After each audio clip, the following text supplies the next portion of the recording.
ने सुना कि कलयुग के प्रभाव के कारण जो भक्ति माता के दो पुत्र हैं ज्ञान और वैराग्य, वो बूढ़े हो गए थे, मूर्छित अवस्था में पड़े थे, बेहोश पड़े थे।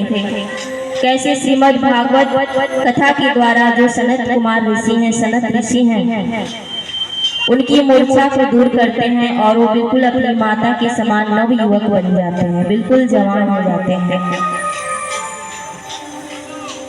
आइए भागवत महात्म्य को आगे बढ़ाते हुए आगे कथा आती है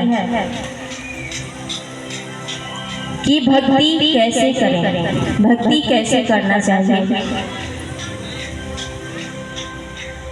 जैसे कि कल की कथा में आप सब सुन रहे थे कि अगर किसी व्यक्ति में भक्ति है और ज्ञान वैराग्य नहीं है तो भक्ति कभी पूरी नहीं मानी जाएगी।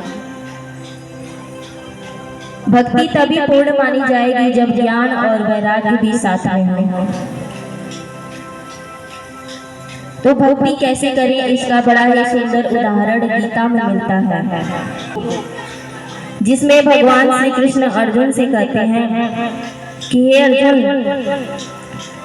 मेरी भक्ति करने का सबसे सरल माध्यम है अपने मन और बुद्धि को मुझ में समर्पित कर दो, अपने मन और बुद्धि को मुझ में लगा दो।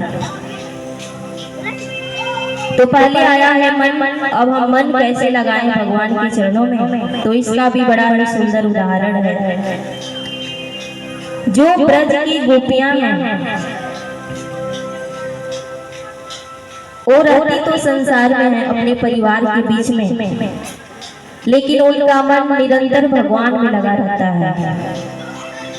जब गोपियां मथुरा में जाती हैं दूध दही इत्यादि बेचने, तो कहना चाहिए कि दूध ले लो, मक्खन ले लो, दही ले लो, तो कहती हैं कन्हैया ले लो, गोपाल ले लो, कृष्ण ले लो। इतना भगवान के प्रेम में डूबी हैं कि उनको यह भी नहीं पता चल रहा है कि हम क्या बोल रहे हैं। जहाँ भी देखती हैं केवल भगवान नजर आते हैं। यानी वो संसार में रहते हुए भी, अपने घर का कार्य करते हुए भी, भोजन बनाते हुए, अपने बच्चों को पालते हुए भी अपना मन निरंतर भगवान के चरणों में लगाते हैं। इसलिए उदाहरण दिया गया है कि अगर मन को समर्पित करना है तो गोपियों की तरह भक्ति करनी चाहिए। दूसरा उदाहरण है बुद्धि। अब बुद्धि कैसे समर्पित किया जाए, इसका उदाहरण दिया गया है भीष्म पितामह का। जब भीष्म पितामह बाड़ों की सैया पर लेटे थे और जब उनका अंतिम समय आता है तो भगवान श्री कृष्ण को पुकारते हैं कि हे प्रभु, मेरी इच्छा है कि आप मेरे अंतिम समय में मुझे दर्शन दें। मैं आपका दर्शन करते हुए मृत्यु को प्राप्त होना चाहता हूँ, ताकि मेरा जो है मुझे स्वर्ग लोक की प्राप्ति हो, गोलोक धाम की प्राप्ति हो। अंतिम समय में आपका दर्शन करने की इच्छा है।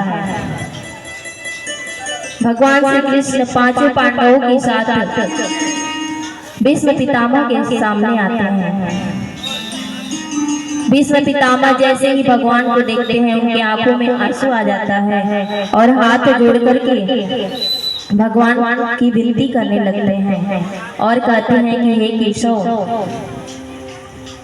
मेरी एक इच्छा है कि मैं जाते जाते अपनी पुत्री का विवाह आपसे कर देना चाहता हूँ।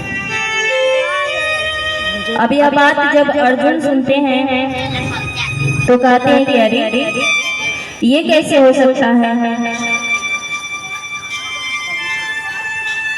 पितामह ने तो विवाह ही नहीं किया, आजीवन ब्रह्मचर्य का पालन किया, तो फिर इनकी बेटी कहाँ से आ गई।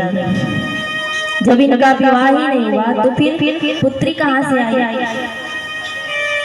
तो अर्जुन कहते हैं कि पितामह एक बात बतलाइए, जब आपने विवाह नहीं किया तो आपकी बेटी कहाँ से हुई। भीष्म पितामह मुस्कुराते हुए कहते हैं कि हे अर्जुन, मेरे मन में क्या है वो केवल मेरे गोविंद समझ सकते हैं। ये भक्त और भगवान के बीच का